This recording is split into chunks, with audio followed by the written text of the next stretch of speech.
Hey guys! Today's video is an extra special one for me because I'm finally able to share with you a project that I've been working on for the past month.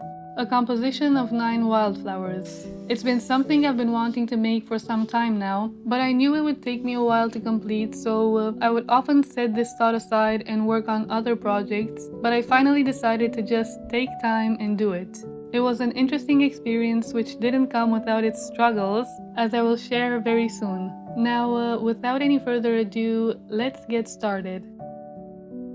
I started by searching for some inspiration on which wildflowers I should choose to paint and quill.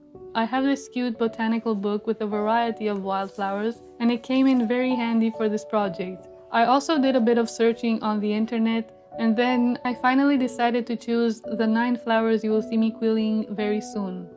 You can find a digital download of this painting on my Patreon page. For this project, I used only paper strips that I cut out myself with the help of a cutter, a ruler, and a cutting mat. I used 2 sizes of paper strips in order to give the flowers more depth.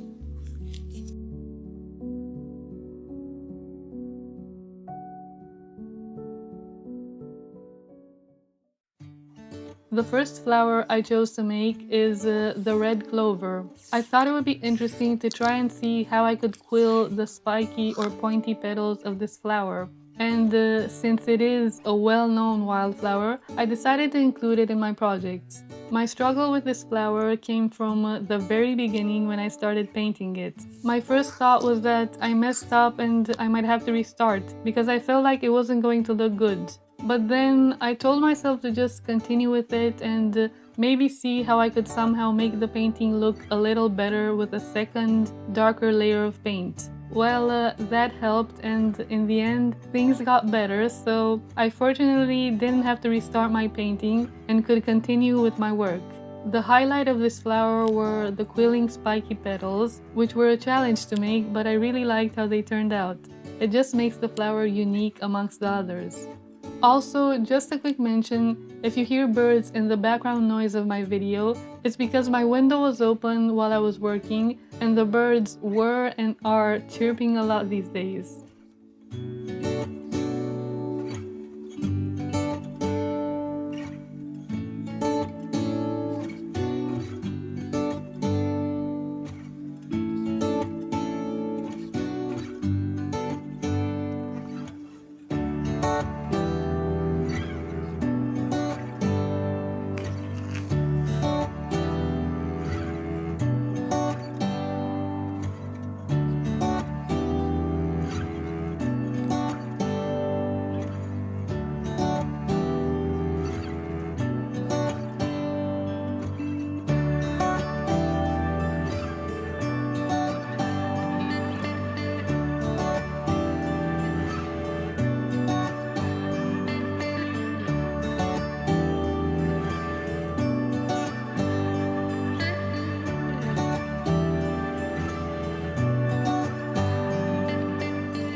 The second flower I chose to make is the dog rose. It has recently been in bloom where I live, and there are so many bushes of them, especially in the open fields. They are such delicate flowers, so they inspired me to add them to my project. These past days, while I was editing my video, I discovered that I unfortunately accidentally deleted most of my footage of working on this flower. It was really quite surprising for me to find this out because I always try to be careful with my footage so as to not lose any. I only had a couple of videos from another camera I used while I was working, so I hope you enjoyed the few shots I was able to include from this flower. I had to sort through over 150 videos to make this project, and so accidents can happen. I'm so happy though that my footage for this flower wasn't completely gone.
The third flower I quilled is the lavender. I wasn't sure if I should include this flower or not, since I have tried quilling this flower a couple of times in the past in my videos. But knowing that it is another well-known wildflower, I thought I would try and quill a new version of it, something a little different from other times I quilled it. And if you've been watching my videos for a while now, you might notice some slight differences of this flower compared to the other lavenders I quilled in the past. I enjoy trying new ways of making it.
The fourth flower I made is the Yarrow. The inspiration for this flower came from a lovely little ceramic cup that I have with wildflowers. I was drinking out of it one day and I was just looking at the flowers on it and their names which are written next to them on the cup. And I thought it would be an interesting flower to try and quill. My struggle with this flower was trying to figure out how I would make its tiny yellow flowers. I didn't want it to be very complicated or too meticulous, so I pondered on a couple of ideas. In the end, the way I decided to make them still took me a good while because there were so many elements to actually make, but I enjoyed seeing the finished look of the flower.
The fifth flower I chose to make is the cornflower. This is another well-known wildflower, so I decided to include it in my project. To be honest, I didn't have any particular reason for including this flower. I only thought it would bring another pop of color to my already colorful tapestry of flowers. I don't think I've ever gotten the chance to see this flower in reality, but I hope one day I will. The challenge I had with this flower is that it was a little difficult to bend and shape some of its quilling elements. I used thicker paper on some parts of it, and then I realized afterwards that I should have maybe tried paper strips of less weight. But you know, one can always learn from these kinds of mistakes.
The sixth flower I quilled is the California poppy.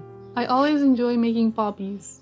I love the contrast between their smooth, crinkly-like petals and the leaves that are so dissected into many tinier leaves. The challenge with this flower was shaping the petals, which again proved to be a little more difficult because I used thicker paper strips at first, but then I quickly realized and changed my mind and used paper strips that were less thick and easier to shape.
The seventh flower I chose to quill is the Foxglove.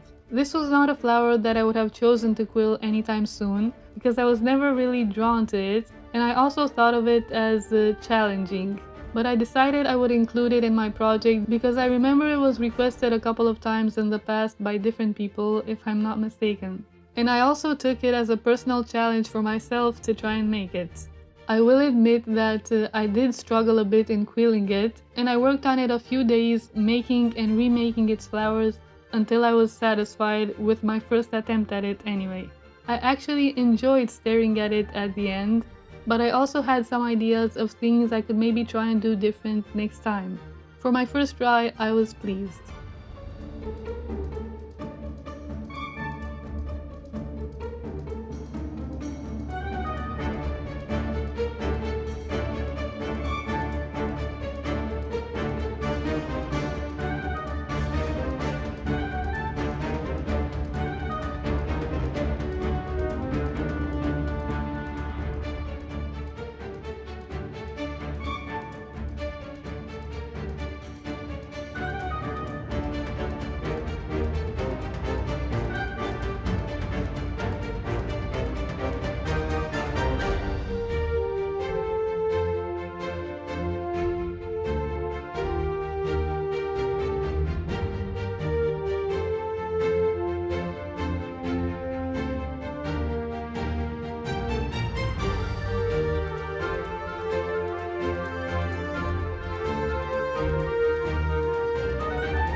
The 8th flower I quilled is the daisy. This again is another flower that I have quilled before in other videos on my YouTube channel.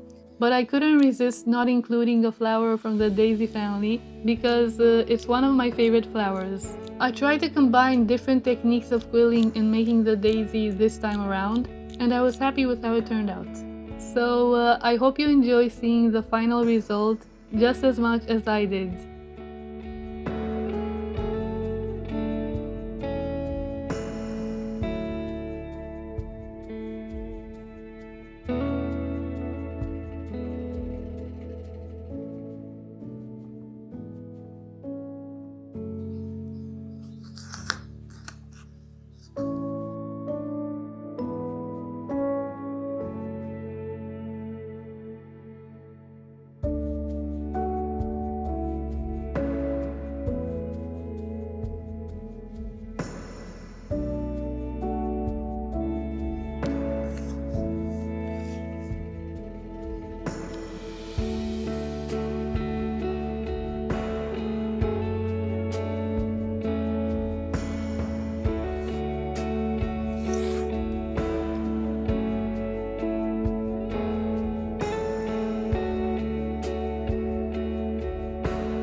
The last flower I decided to include in my project is the summer peasant sigh.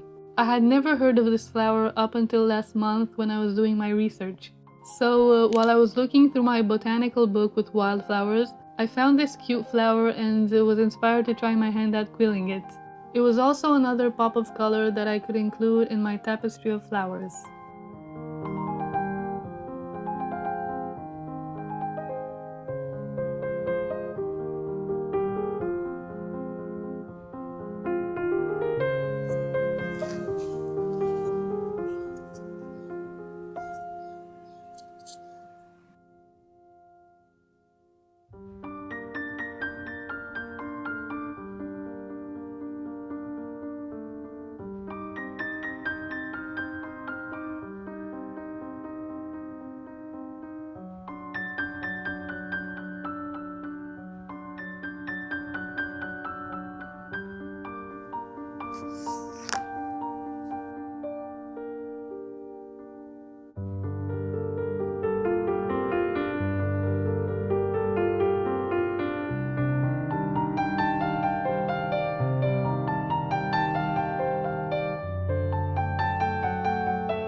Well guys, after a month of work and countless videos that I had to go through and sort and edit, I'm happy that my project with wildflowers is finally completed. It felt really good to see it finished in my hands after all the effort put into making it. It was definitely worthwhile. If you made it this far in the video, I hope you enjoyed seeing the process of making this lovely wildflowers art piece, and maybe you were inspired in some way to try your own hand at quilling or at any art project. Have a nice day and see you in my next video.